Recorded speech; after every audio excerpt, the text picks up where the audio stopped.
찾아보겠습니다. 누가복음 7장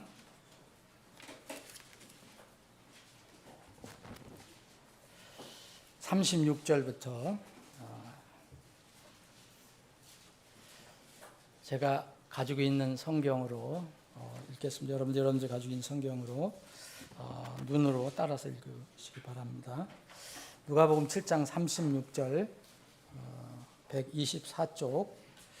그리고 바리새인 중에 하나가 그분께서 자기와 함께 잡수시기를 그분께 원하더라. 이에 그분께서 그 바리새인의 집에 들어가 음식을 드시려고 앉으시더라. 또 보라, 그 도시에 죄인이던 한 여자가 예수님께서 바리새인의 집에서 음식 앞에 앉으신 것을 알고 향유가 담긴 옥합을 가지고 와서 그분 뒤에서 울며 그분의 발 곁에 서서 눈물로 그분의 발을 씻기 시작하여 자기 머리털로 그분의 발을 닦고 그분의 발에 입을 맞추며 향유를 붓더라.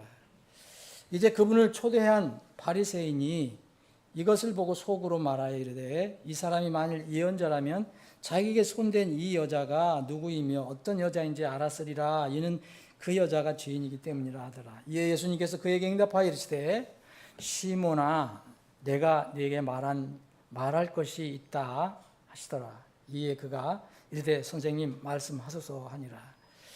어떤 채권자에게 빚진 자 둘이 있었더니 하나는 500데나리온을 빚지고 다른 하나는 50데나리온을 빚졌더라. 그들이 전혀 갚을 것이 없으므로 그가 두 사람을 너그럽게 용서하여 주었더라. 그러므로 내게 말해보라. 둘 중에 누가 그를 더 사랑하겠느냐 하시더라. 시몬이 응답하여 이르되, 내 생각으로는 그가 가장 많이 용서해 준 사람이니이다 하더라.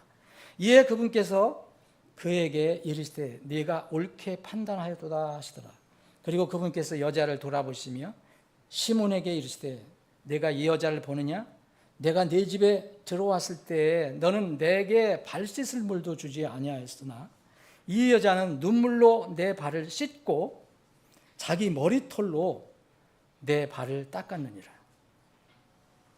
너는 내게 입 맞추지 아니하였으나 이 여자는 내가 들어올 때부터 내 발에 입 맞추기를 그치지 아니하였느니라. 너는 내 머리에 기름을 붓지 아니하였으나 이 여자는 향유를 내 발에 부었느니라. 그런즉 내가 네게 이르노니 그녀의 많은 죄들이 용서받았도다. 그로 인해 그녀가 많이 사랑하였느니라. 그러나 적게 용서받은 사람 바로 그는 적게 사랑하느니라 하시더라. 그리고 그분께서 여자에게 이르시되, 내 죄들이 용서되었느니라 하시더라. 이에 그분과 함께 음식 앞에 앉은 자들이 속으로 말하기를 시작하여, 이 사람이 누구이기에 죄들을 용서하는가 하더라. 또 그분께서 여자에게 이르시되, 네 믿음이 너를 구원하였으니 평안히 가라 하시더라. 아멘. 아버지 하나님, 저희들에게 복된 주일을 허락해 주셔서 구원의 기쁨, 감격, 감사로 주님을 영 안에서, 진리 안에서 경배할 수 있도록 인도해 주셔서 감사합니다. 이 시간 또한 저희들에게 또 생명의 양식을 공급해 주심을 감사합니다. 이 말씀을 통해서 주님께서 우리에게 주시고자 하는 생명의 양식을 저희들이 받기를 원합니다. 주님께서 성령님을 통하여 각자 우리 사랑하는 지체들에게, 이 말씀을 듣는 혼들에게 필요한 양식을 공급해 주시옵소서. 거룩하신 예수님의 이름으로 기도합나이다. 아멘. 이 사복음서에 이와 유사한 그런 사건들이 몇 군데 기록이 되어 있습니다. 이 오늘 누가복음 7장 말씀과 함께 또 잠시 후에 요한복음 12장 말씀도 저희들이 함께 보겠습니다. 예수님께 이렇게 향유를, 그 귀한 자기가 오랫동안 모았던 그 향유, 그때가 아주 고가품이 귀한 건데, 그걸 이제 모은 것을 예수님께 이렇게 머리에 붓고 발에 붓고 하는 이런 일들 사건이 몇 군데 나와 있습니다. 근데 이 일을 한 사람들은 다 자매입니다. 여인들입니다. 마태복음 26장에도 나오고 마가복음 14장에도 나오고 또 오늘 누가복음 7장 그리고 요한복음 12장에도 나옵니다. 이 여자들은 이제 누가복음 오늘 이렇게 살펴본 누가복음 7장에 있는 여인은 어떤 구체적인 이름이 언급이 안 돼 있고 그냥 죄인이었던 여자다라고만 이렇게 기록을 하고 있습니다. 우리가 조금 후에 볼 이제 요한복음 12장에 보면 이 요한복음 12장에는 이 나사로의 누이 마리아라고 되어 있습니다. 그리고 마태복음 26장과 마가복음 14장에 나와 있는 그 여인은 아마 마가복음 26장과 마가복음 14장은 같은 사건을 기록한 것으로 보이는데 여기도 이렇게 정확한 이제 이름을 기록은 하고 있지 않지만 이제 흔히 혹시 막달라 마리아가 아닌가 예수님부터 이렇게 죄 용서를 받은 막달라 마리아 마귀가 이렇게 쫓겨남을 당했는데 그 여인 모임에서 이 여인이 아닌가라는 생각을 해봅니다. 그런데 이 여인들은 다 여기 오늘 누가복음 7장과 요한복음 12장에는 다 향유를 가지고 주님께 이렇게 머리에 붓고 발에 붓는데 오늘 우리가 살펴본 누가복음과 요한복음 이 두 곳에 있는 여인들은 특별히 성경은 뭐라고 했느냐면 이 향유를 붓는 것뿐만 아니라 눈물로 예수님의 발을 이렇게 닦았다. 이 씻었다. 그리고 그 눈물로 씻은 발을 이제 자기의 긴 머리로 그것을 닦아냈다라고 기록을 하고 있습니다. 한번 보시죠.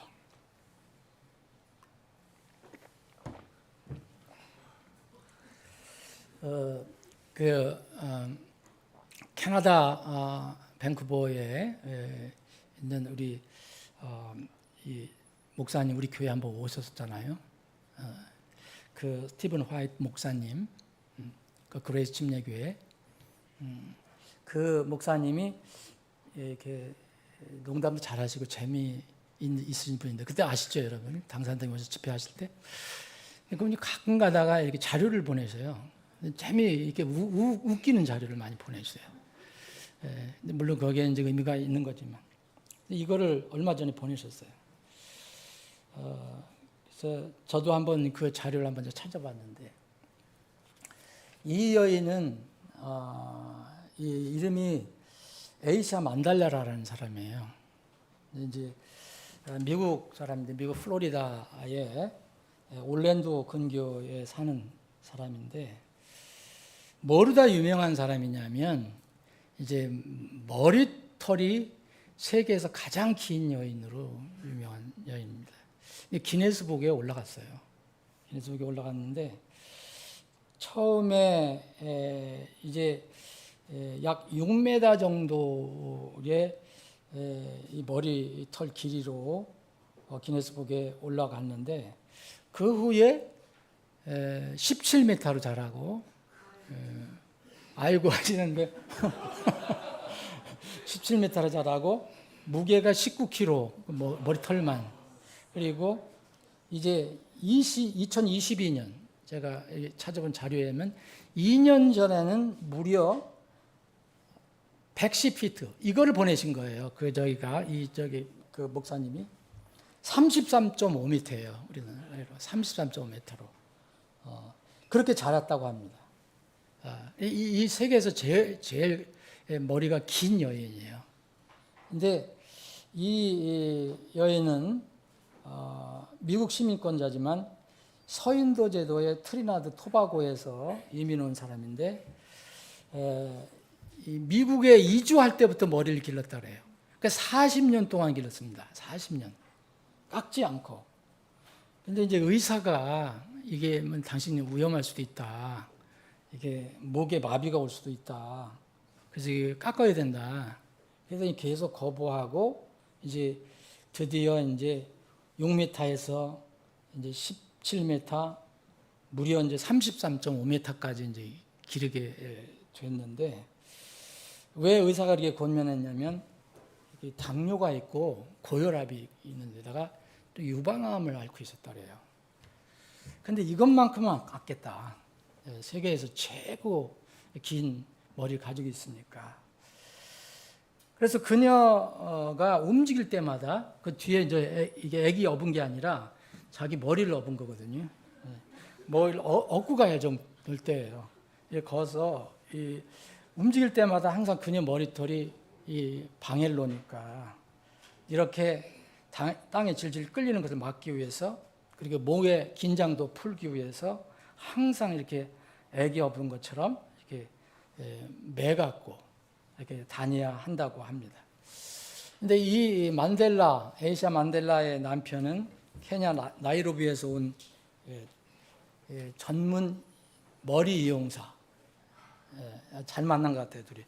그래서 헤어 디자이너인데, 그래서 그녀의 머리를 손질하기 위해서 매주 여러 시간을 공을 들여야 한답니다. 내가 하고 최소한도 그 남편이 자기는 혼자 머리를 못 감으니까 그 남편이 아내의 머리를 감아주는데 일주일에 한 번 머리를 감아주는데 샴푸를 6병, 최소한 6병 사용한다고 합니다. 머리를 말리는데 이틀 걸린다. 이틀. 이게 세계에서 최고다. 기네스북에 올라간 겁니다. 다음 한번 보시죠. 이분은 뭐 왜 이 머리 기르는 걸 경쟁하는지 난 잘 모르겠는데 이분은 어떻게 보니까 자료를 보니까 이분은 훨씬 이제 짧잖아요, 여러분. 이 여인의 이름은 스미타 스리바스타바, 그러니까 인도 사람이에요. 인도 사람인데 7피트 9인치니까 약 2.4m, 2.4m 머리 길이가. 근데 이 여인도 기네스북에 올라갔잖아요. 저 기네스북 들고 있잖아요, 인증서. 근데 뭐냐면 살아있는 사람에서 지금 살아있는 사람이 최고라는 거예요. 그러니까 보니까 이 에이샤 만달라는 지금 죽은 것 같아요. 이 사람이 지금 살아있는 사람 중에 제일 길다고 그러니까. 역대 하여튼 에이샤 만달라가 제일 길었던 것 같아요. 이게 기네스북에 올라간 사람입니다. 제가 저기 에이샤 만달라의 사진을 보고 그 목사님이 보내준 사진을 보고 간단하게 뭐 몇 마디 해서 보내셨는데 많은 생각을 해봤어요. 왜 그거를 자기 몸을 이렇게 헤쳐가면서까지 그 세계에서 1등이 된다는 게 그게 뭐가 그렇게 좋을까? 물론 그것 때문에 이제 뭐 덕을 보는 경우도 있겠죠. 유명해지고 뭐 찾아오는 사람도 많고 뭐 그래서 뭐 도움이 되긴 되는 것 같아요. 근데 사람이라는 게 이런 거 보는 거에 이렇게 집착을 해서 그리고 남이 인정해 주는 거에 대해서 집착을 해서 이런 삶을 살 수도 있다. 저는 이분들을 이렇게 비난하려고 이렇게 이 사진을 보여드리는 게 아닙니다. 오늘 본문에 있는 이 여인들을 어떻게 주님을 섬겼는가를 비교해 보고 싶어서 이 여인들 그 사진을 보냈을 때 그 아이디어가 떠올랐습니다. 여러분, 성경은 다음 한번 보시죠. 성경은 남자와 여자 기능, 외모를 분명하게 나누고 있어요. 근데 지금 이 세상은 전혀 부끄러움 없이 이것을 파괴하고 있습니다. 성을 마음대로 바꾸고 성전환 수술을 하고 남자가 여자같이 옷을 입고 남자가 여자같이 화장하고 여자가 남자의 옷을 입고 이런 있어서 미국에서는 이미 이 용어가 아주 굳어지고 유명해서 드래그라고 하고 드래그를 하는 그런 용어가 굳어졌는데 이런 사람들이 굉장히 많이 늘어나고 있어요. 지금 늘어나고 있고 또 남자도 아니고 여자도 아니다라고 제3의 성을 주장하는 사람들이 급속도로 늘어가고 있어요. 전 세계적으로. 미국뿐만 아니에요. 이거는. 이런 일들은 이제 몇 주 후에 이것도 살펴볼 겁니다. 공공연하게 이렇게 하나님을 대적하고 창조 질서를 파괴하는 그런 일들이 지금 벌어지고 있습니다. 이건 큰 배도의 물결이에요. 근데 이에 반해서 오늘 본문에 있는 이 본 말씀에 있는 여인들은 주님의 말씀을 두려워해요. 경외하는 여인들이에요. 그리고 주님을 뜨겁게 섬기는 그런 여인들입니다. 이 사람들 중에서 이 여인들이 성경에 많이 나오는데 특히 이 누가복음 7장, 요한복음 12장에 나와 소개된 이 여인은 두 여인은 자기의 긴 머리를 주님을 섬기는데 씁니다. 그런 여인으로 성경은 기록을 하고 있어요. 여러분, 다른 사람의 발을 자기 머리털로 이렇게 닦으려면 그 머리는 얼마나 길어야 할까요? 만약 서서 그렇게 한다면은 서서 닦으려면 아마 1, 2m는 돼야 할 것 같아요. 만약 무릎을 닦으려도 무릎을 꿇고 닦으려도 한 1m는 좋게 넘어야 될 것 같아요. 모르겠어요. 얼마 돼서 그런지 모르지만. 근데 오늘 성경은 그 머리가 얼마나 길다, 짧다 얘기를 하지 않고 이 오늘 본문에 나온 이름이 밝혀지지 않은 죄인이던 한 여자 그리고 요한복음 12장에 나와 있는 나사로의 누이 마리아는 기네스북에 올라갈 만큼 5m, 6m, 18m, 33m, 2.4m 그렇게 긴 머리를 가지고 있지 않았어요. 그런 긴 머리를 세계에서 가장 긴 머리를 가지고 있지 않았지만 자신들을 사랑해서 십자가에서 피 흘려 죽어주신 그리고 자기들을 구원해 주신 주님을 섬기기 위해서 자기의 몸과 소유물을 거룩하게 사용한 여인으로 기록을 하고 있습니다. 당시 여인들이 머리를 짧게 깎는 것은 굉장히 반사회적인 것이고 반성경적이었어요. 그리고 머리털을 여인이 풀어 기는 건 좋은데 머리털을 풀어헤치는 것은 굉장히 단정하지 못한 행동으로 받아들였어요. 그런데 이 여인들은 가지고 있는 이 옥합에 있는 향유 외에는 다른 걸로 주님께 뭔가를 감사함을 표현할 수 없어서 생각했던 것이 머리털이었어요. 그래서 평생 모아놓은 옥합에 담긴 향유를 깨트려서 주님의 머리에 붓고 눈물로 발을 씻었다고 했어요. 여기 여러분 여기 38절에 보면 그분 뒤에서 울며 그분의 발 곁에 서서 눈물로 그분의 발을 씻기 시작했다고 했어요. 원래 유대인들은 손님이 오거나 또 상대방을 이렇게 존중해 준다. 그런 차원으로는 항상 이렇게 물을 이렇게 주어서 발을 씻게 했다고 합니다. 왜냐하면 그런 지방이고 되게 샌드를 싣고 다니니까. 근데 밥을 먹으려면 또 유대인들은 약간 기우둥하게, 예, 이렇게 우리가 똑바로 서서 먹는 게 아니라 기우뚱하게 이렇게 누워서 밥을 먹는다. 왜 이렇게 먹는지 난 잘 모르겠어요. 그러니까 어떤 경우 자기 발이 다른 사람 옆에 갈 수밖에 없는 거예요. 그래서 발을 꼭 씻었다고 합니다. 그게 예의였어요. 예의. 그래서 이 여인은 눈물로 그분의 발을 씻었어요. 그런데 이 여인과 대비되는 사람, 이 예수님께서 이 말씀 주신 이유가요, 대비시킨 거잖아요. 예수님이 초청을 받은 것은 여인으로부터 초청을 받은 게 아니에요. 여인은 그냥 예수님이 여기 초청을 받아서 오셨다는 소문을 듣고 들어간 거예요. 여기 초청받은 것은 여기 36절에 보면 바리새인 중에 하나가 그랬잖아요. 그분께서 자기와 함께 잡수기를 그분께 원하다가 초청했다는 거예요. 예수님 초대했어요. 그래서 예수님이 그 초대를 받고 이 바리새인 집에 들어간 거예요. 그 바리새인의 이름을 여기 40절에 알려주고 있잖아요. 시몬.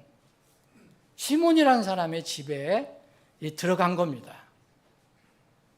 이 초대는 받은 거예요. 그런데 이 여인이 들어와서 예수님이 발을 씻겨줘야 되는데, 그렇잖아요? 그 여인도 잘 알고 있는 거예요. 지금 예수님이 발을 씻어야 되는데 지금 그 시몬은, 바리새인 시몬은 물을 안 떠다 주는 거예요.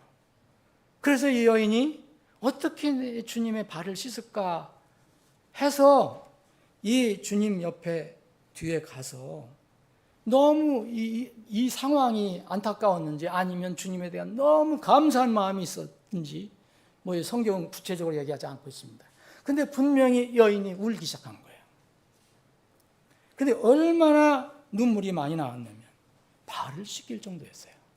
눈물로 발을 씻겼다고 했어요, 여러분. 근데 이 바리새인은 어떻게 됐습니까? 물을 또 안 떠다 줬잖아요. 그리고 물을 떠다 주면 또 수건도 갖다 줘야 되는 거예요. 물을 안 떠다 줬으니까 수건도 없는 거예요. 근데 이 여인이 발을 씻어 주었어요. 그랬더니 수건이 없잖아요. 여인이 그 주인한테, 이 바리새인한테, 시몬한테 이 수건 좀 갖다 달라고 할 수 없으니까 자기가 그 긴 머리를 푸른 거예요. 그 긴 머리를 풀어서 예수님의 눈물로, 자기의 눈물로 예수님의 발을 씻어주고 그 눈물을 이제 자기의 머리로, 머리털로 그것을 다 닦아줬다고 성경은 말하고 있습니다. 그냥 이렇게 여러분들 읽어보시면 왜 여인이 이렇게 했는가 이해가 안 될 때가 있어요. 그리고 이것뿐만 아닙니다. 그 발을 닦고 그 발에다가 입을 맞춰요. 그리고 향유를 부어줘요. 그런데 이 바리새인이, 예수님을 초대한 이 바리새인 시몬이 이 여인이 어떤 여인지를 알고 있거든요. 아, 저 여인은 우리 집에 들어오면 안 되는데, 예? 저 소문이 난 여인인데, 그 죄인이라니까 어떻게 죄인인지 뭐 분명히 방정하지 못했던지 하여튼. 그래서 예수님이 예언자가 아닌가 보다. 저희는 모르는가 보다. 응? 그런데 예수님이 그걸 다 아시고 시몬을 부르신 거예요. 시몬아, 그래서 다 알죠, 그 마음을. 그래서 내가 되게 말할 것이 좀 있다, 그러는 거예요. 그러니까 선생님 말씀 없어요. 이거 초대한 사람이니까 어느 정도 예의는 있는 거예요, 지금. 그러면서 그 유명한 50데나리온과 500데나리온 빈 이야기를 하신 거예요.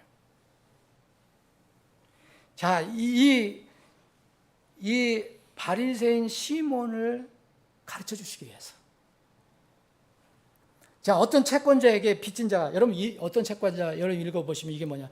예수님께서 말씀하실 때는 꼭 돈 얘기하시는 게 아닙니다. 이 채권 뭐 얘기해요? 빚을 얘기하는 거예요. 죄빚. 여기 채권자는 하나님을 상징하는 거예요.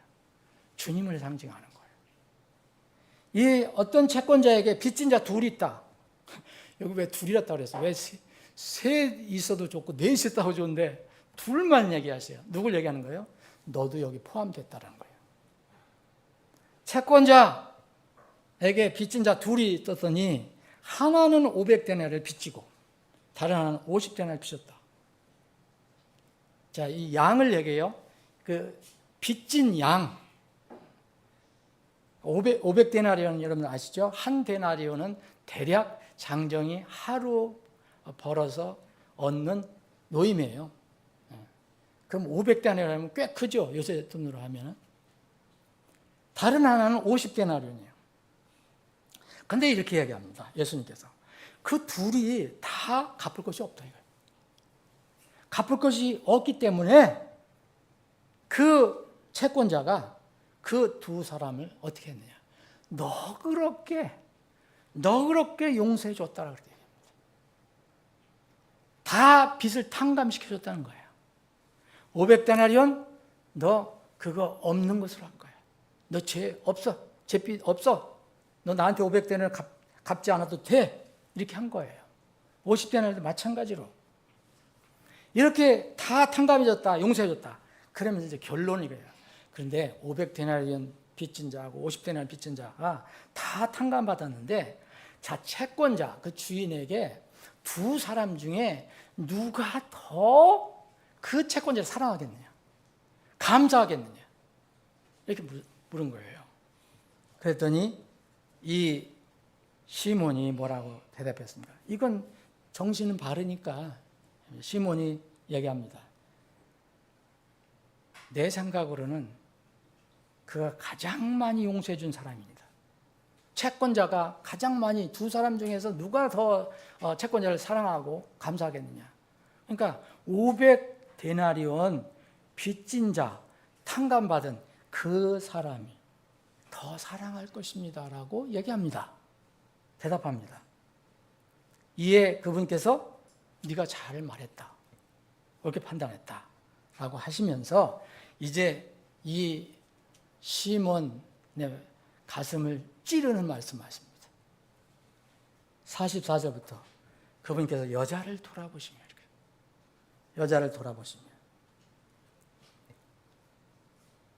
이렇게 이야기하십니다.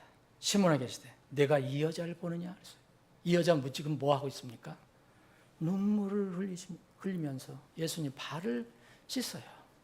그리고 그 자기 귀한 그 머리털을 이제 풀어 헤쳐서 그것을 예수님 발을 닦아주고 있어요. 네가 이 여자를 보느냐? 그런데 너는 나를 초청을 했는데 내가 내 집에 들어왔을 때 너는 어떻게 했냐? 가장 기본적인 예의도 너는 갖추지 않았지 않냐? 내게 발 씻을 물도 너 주지 않았지 않냐? 근데 이 여인은 발 씻을 물 대신 자기가 눈물을 흘려서 내 발을 씻어줬다. 그리고 자기 머리털로 내 발을 닦아줬다. 너는 내게 입 맞추지 않았고 초청한 사람이 항상 이렇게 상대방을 존중한다는 차원으로 볼에다가 입을 맞추잖아요. 그런데 이 여자는 들어올 때부터 볼에 입 맞춘 것도 제쳐놓고 제일 더럽다고 하는 제일 낮은 자리에 위치하고 있는 내 발에 입을 계속 맞췄다. 그걸 또 한 번 한 게 아니라 그치지 않았다라고 얘기합니다. 그리고 얼마나 차이가 나는지 여러분들 아시죠? 너는 내 머리에 기름을 붓지 않았고 이것도 예입니다. 정말 진정으로 초대했다면 상대방이라면 그 씻어주고 머리에 기름을 붓는 거예요. 최소한도 이렇게 값진 게 아니더라도.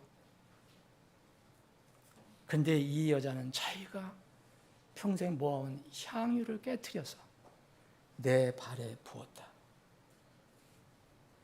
이 시몬이 얼마나 찔렸습니까? 마음에.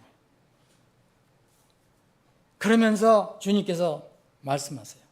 내가 너한테 말해주는데 이 여자의 많은 죄들이 용서가 됐어. 이미. 용서가 된 사람이야, 이 사람은. 그것 때문에 그녀가 많이 사랑한 거야. 이게 전에 우리 성경은 이게 개혁 성경이나 이건 잘못되어 있었습니다. 어떻게 됐었냐면 그녀가 많이 사랑했기 때문에 죄 용서를 받았다고 되어 있어요. 근데 그건 전혀 반대로 기록이 된 겁니다. 그러나 적게 용서받은 사람, 바로 그는 적게 사랑한다. 그러면서 이제 비로소 그 여자를 돌아보시면서 예수님께서 말합니다. 내 죄들 그거 다 용서됐다. 그러면서 50절에 보면 내 믿음이 너를 구원했다 이렇게 합니다. 여러분, 내 믿음이 그랬어요. 이 여인이 그렇게 자기의 향유를 쏟아붓고 자기가 정말 이 시몬이 하지 않은 것을 해서 그렇게 해서 네가 용서를 받은 게 아니고 내 믿음이 너를 구원했다 얘기합니다. 이 여인은 이 일을 하기 전에 언젠지는 모르지만 예수님을 만나서 구원을 받은 사람이었어요. 이 여인과 이 시몬이 비유가 된 겁니다. 저는 정확하게 말 수 없겠지만 이 바리새인 시몬도 분명히 예수님으로부터 무슨 은혜를 받은 사람입니다. 은혜를 받은 사람이에요. 그래서 이 바리새인이 예수님을 초청한다는 건 쉬운 일이 아니에요. 그래서 이 예수님을 초청한 것은 분명할 겁니다. 여기서 예수님이 이 시몬이 구원받지 못했다고 얘기하시지 않아요. 그런데 두 사람을 비교를 하셔요. 이 바리새인은 자기가 받은 은혜를, 자기가 예수님부터 받은 은혜를 그렇게 깊이 생각을 못했던 것 같아요.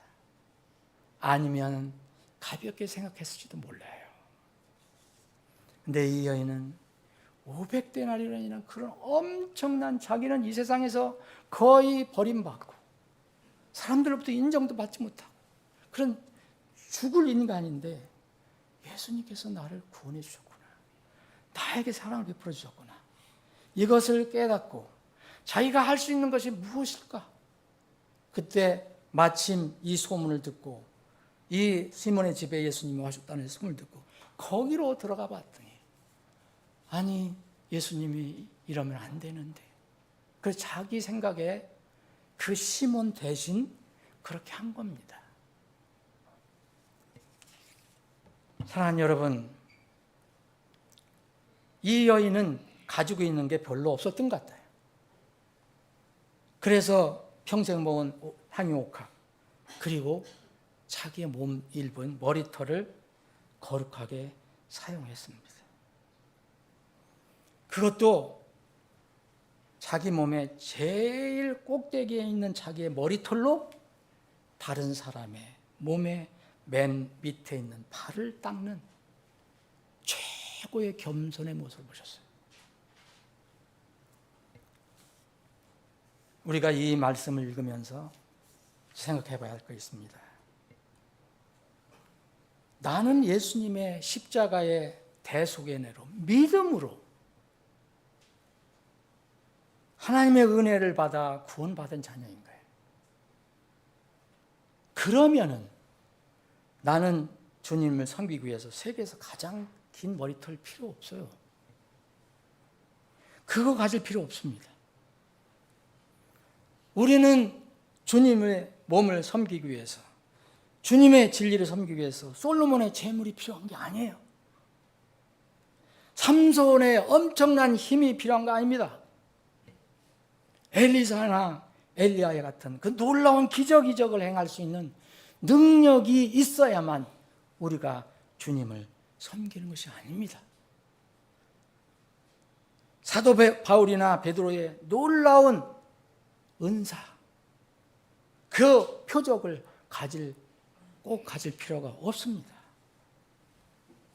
다만 우리가 필요한 것은 정말 진실로 영혼 구원을 받는 것이고, 영혼 구원을 받았다면 마음과 내 마음에 사랑하는 마음이 되어서, 감사하는 마음이 되어서 주님을 바라보면 됩니다. 이 여인들의 주님께 대한 헌신을 비난했던 유대인들, 당시 또 세상의 모든 것을 버리고 주님을 따랐던 이 가난했던 제자들도 주님께서 받은 것들이 무지 많았어요. 여러분, 우리는 다 벌거벗고 옵니다. 다 하나님의 은혜를 받습니다.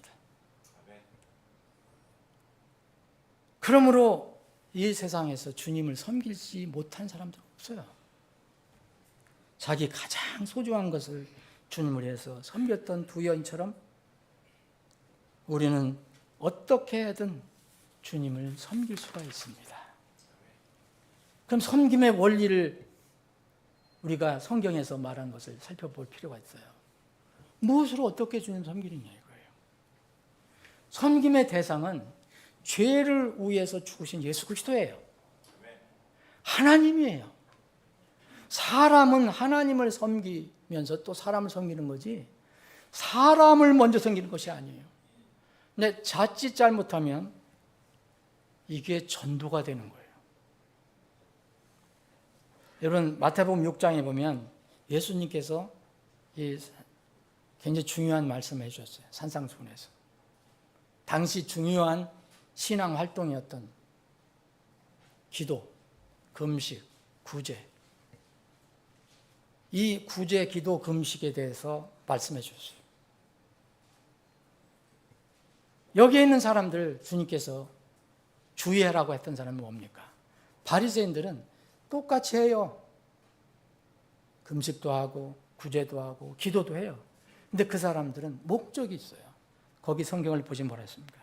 다른 사람에게 보이려고 이렇게 나와요. 다른 사람에게 드러내려고. 주님께서 말씀하시면 주님은 다 보신다. 은밀한 중에 다 보신다. 그러니까 정말 왼손이 하는 거 오른손이 모르게 하고 오른손이 하는 거 왼손이 모르게 하라. 그럼 뭐냐면 드러내려고 하는 목적을 갖지 마라. 섬기는 것은. 이것은 하나님을 섬기는 것이 아니고 뭘 섬기려고 합니까?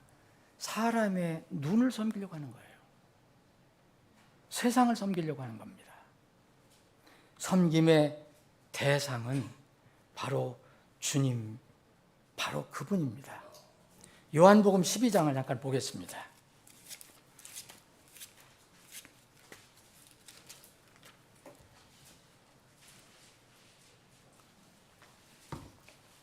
요한복음 12장 1절로부터 여기 8절까지도 마찬가지로 여러분 비슷한 내용입니다. 근데 여기는 이름이 나와요. 마리아예요. 나사로의 여기 이 누이 마리아라는 이름이 나옵니다. 그런데 아까 죄인인 여인하고 거의 비슷하게 그렇게 합니다. 이때도 똑같이 책망하는 사람들이 있었어요. 그 중에 바로 제자 중에 하나인 유다가 책망을 합니다. 유다가 책망하죠. 그런데 이제 예수님께서 말씀하십니다.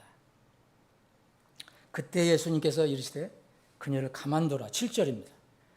나를 장사 지낼 날을 대비하여 그녀가 이것을 간직하였느니라.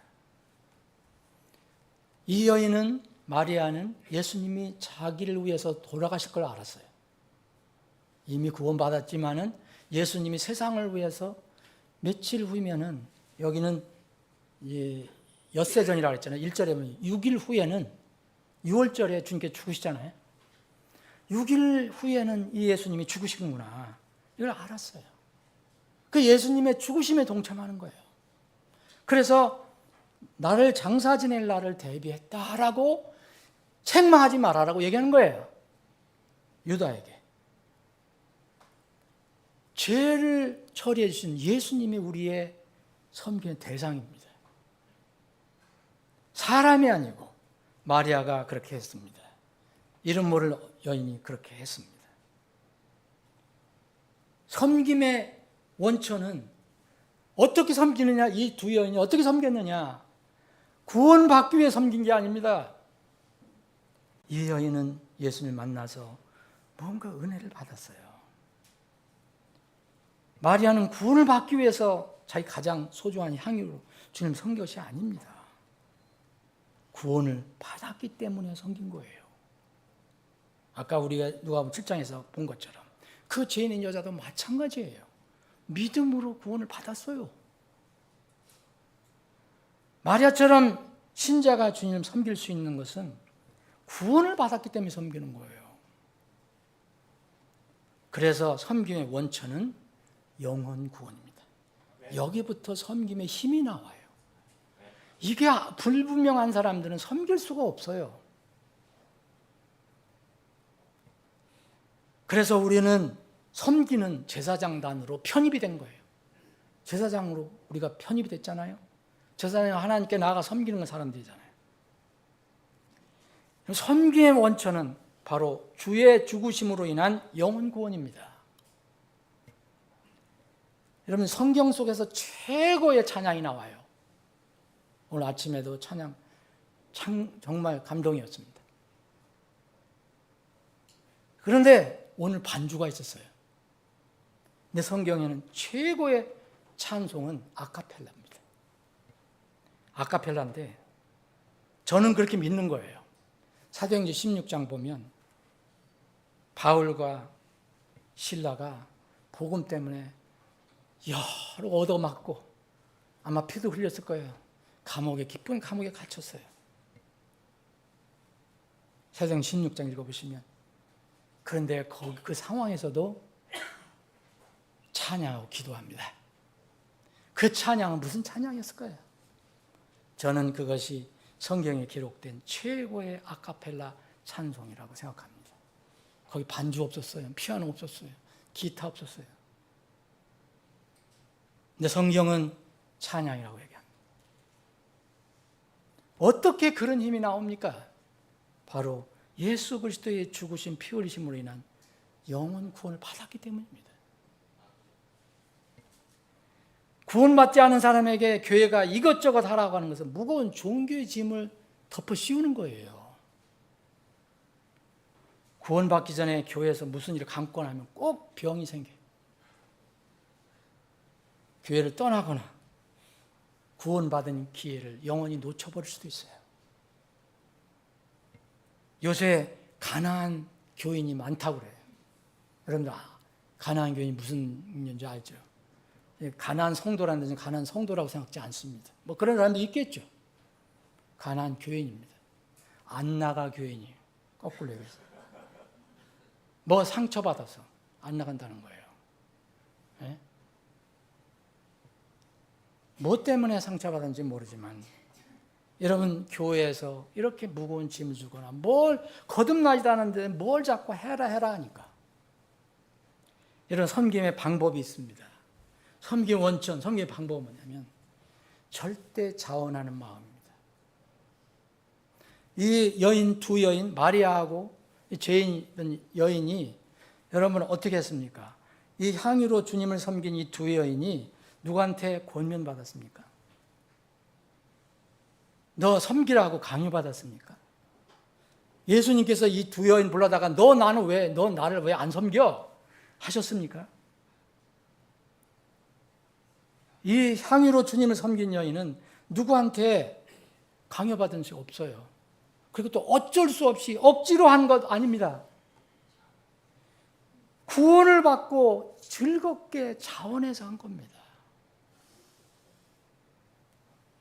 성경이 이걸 가르쳐주고 있습니다. 고린도후서 9장에 보면 이 7절 8절 이런 말씀이 있어요.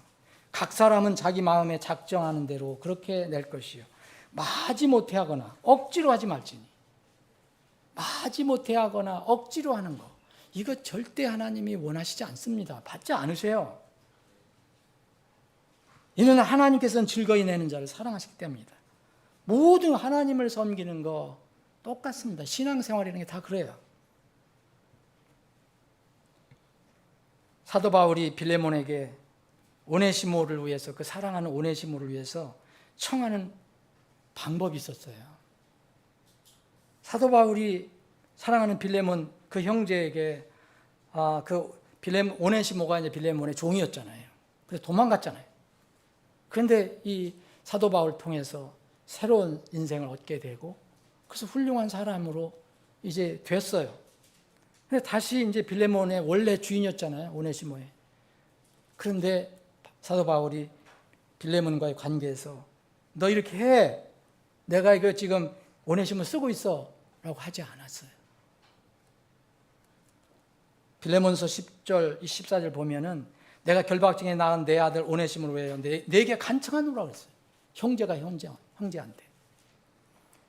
그가 지나간 때는 내게 무익하였으나 지금은 내게 유익하니라. 내게 유익하니라. 그를 내가 다시 보냈으니 그러므로 너는 그를 받아들이라. 그는 내 속중심이니라. 나로서는 그를 너와 함께 있게 하여 복음으로 인해 결박 중에 있는 나를 너 대신 섬기게 할 수도 있었느니라. 그러나 내 의견 없이는 나는 아무것도 하지 아니하려 하노니 이것은 네가 베푸는 은택이 마지못해서 하는 것처럼 되지 않고 자원한 것이 되게 하려 함이라. 여러분, 심지어는 소명을 받은 전임 사역자도 억지로 하면 안 됩니다. 억지로 내가 하고 있다 그러면 소명을 다시 생각해 봐야 돼요. 다른 목적 때문에 하고 있다 그럼 그 사람이 분명히 자기를 돌아봐야 돼요. 자기가 잘못 콜링을 받았다든지 착각하고 있든지. 베드로전서 5장 1절에 보면 이런 말씀이에요. 너희 중에 있는 장로들에게 내가 권면하니 난 장로요 그리스도의 고난의 증이요 또한 장차 나타날 영광의 참여자니라. 그래서 뭐라 그랬어요? 너희 중에 있는 하나님의 양떼를 감독하는 먹일지니 억지로 하지 말고 자진해서 하며. 억지로 하는 사람들이 있다면 그건 이상한 거잖아요. 뭘 보고 하는 걸까요? 그게? 돈을 보고 하는 걸까요? 명예를 보고 하는 걸까요? 억지로 하지 말고 자진해서 하며 더러운 이익을 위하지 말고 도리어 준비된 마음으로 하며 하나님의 상속 백성 위에 주인이 되는 것처럼 군림하지 말고. 군림하는 사람들은 뭘까요? 이건 뭔가 잘못된 거 아닙니까? 오직 양떼에게 본이 되라. 그리하면 목자장께서 나타나실 때 너희가 사라지지 아니하는 영광의 왕관을 받으리라. 섬김의 마지막 때가 있습니다. 여러분, 섬김과 사랑의 수고는요 정해진 기간만 하는 거예요. 이 여인 두 여인이요, 우리가 오늘 본문 7장에서 본 여인은요 6월절 예수님이 돌아가실 때가 언제인지는 기록을 하지 않고 있어요. 근데 요한복음 12장에 있는 마리아가 섬기는 내용은 아까 조금 전에 읽어보신 것처럼 6월절 6일 전이에요. 6일 전. 이 여인이 예수님을 섬길 수 있는 기간은 6일밖에 없었어요. 그리고 마태복음 26장과 마가복음 14장에는 그것도 더 줄여들었어요. 6월절 이틀 전이에요. 그 여인들은 이틀밖에 남지 않았어요. 섬김과 사랑의 수고는요 항상 기간이 있는 겁니다. 정해진 때가 지나면 섬길 수 없어요. 가룟 유다에게 비난한 가룟 유다에게 말했어요. 그냥 가만두라고 했어요. 그렇게 하신 이유는 여러분 요한복음 12장 7절 8절에 이렇게 써요. 그녀를 가만두라. 나를 장사 지낼 나를 대비하여 그녀가 이것을 간직하였느라. 그러면서 이런 말씀하셨어요. 이는 가난한 자들은 항상 너희와 함께 있지만 나는 너희와 항상 있지는 아니하기 때문이다. 주위 사람은 항상 섬길 수 있어요. 그때. 그런데 예수님은 이제 떠나셔야 돼요. 더 이상 섬길 수가 없어요.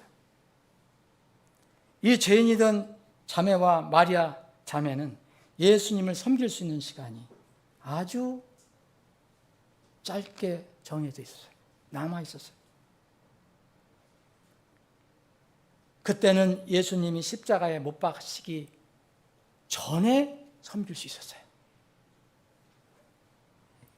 예수님이 떠나시고서는 예수님을 섬길 수 있는 방법이 없었어요. 예수님을 따르는 사람들을 섬기는 것이 예수님이 섬겼어요. 예수님이 세우신 교회를 섬기는 것이 예수님 섬기는 것이 되었어요.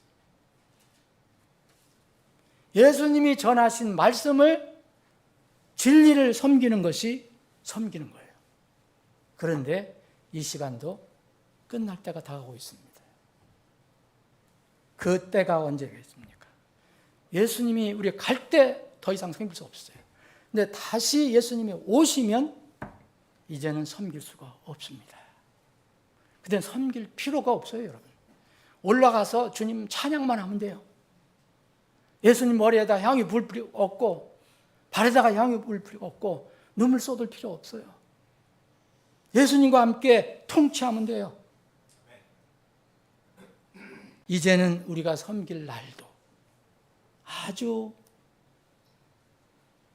가까이, 그 얼마 남지 않고 그 끝날 날이 다가오고 있습니다. 계시록 14장 13절에 이런 말씀이 있습니다. 내가 들으니 하늘로부터 한 음성이 내게 이르시되 기록하라. 이제부터 주 안에서 죽는 자들은 복이 도다하더라. 성령께서 이르시되 그리하라. 그러하다. 이것은 그들이 자기들의 수고를 그치고 안식하게 하려 함이니. 여러분, 이 땅에서 숨을 거두면 안식하기 시작합니다. 그런데 이제 주님이 오시면 우리도 동일하게 그 시간으로 들어갑니다. 말씀을 정리하겠습니다. 여러분, 거듭난 그리스도인들이 구원의 의미를 잊어버리지 않는 한 세상의 환경과 상관없이 항상 기뻐하고 감사하며 살 수 있습니다. 구원만 분명하게 확인하십시오. 그러므로 억지로 섬길 필요 없습니다. 억지로 섬기도록 권면할 필요도 없어요. 섬김을 강권해서는 절대 안 돼요. 주님 오시면 이 땅에서의 모든 수고가 끝이 납니다. 그래서 주님 오실 때까지는 구원의 기쁨과 감격으로, 감사한 마음으로 자원해서 주님의 복음을 섬기는 겁니다. 이런 은혜가 여러분들과 우리 교회에 있기를 주님의 이름으로 축원합니다. 아버지 하나님, 우리에게 섬길 수 있는 기회를 주심을 감사합니다. 섬길 수 있도록 우리를 구원해 주셔서 감사합니다. 섬기고 또 일할 수 있는 힘을 주시면 감사합니다. 그것을 자원해서 기쁘게 할 수 있는 또 믿음도 주셔서 감사합니다. 그러나 아직도 우리 주위에는 이렇게 섬김의 방법도 모르고 은혜도 모르는 사람들이 많이 있습니다. 저들을 구원시켜 주시옵소서. 그래서 구원의 기쁨과 감격으로 주님을 섬길 수 있도록 인도해 주시옵소서. 거룩하신 예수님의 이름으로 기도합나이다.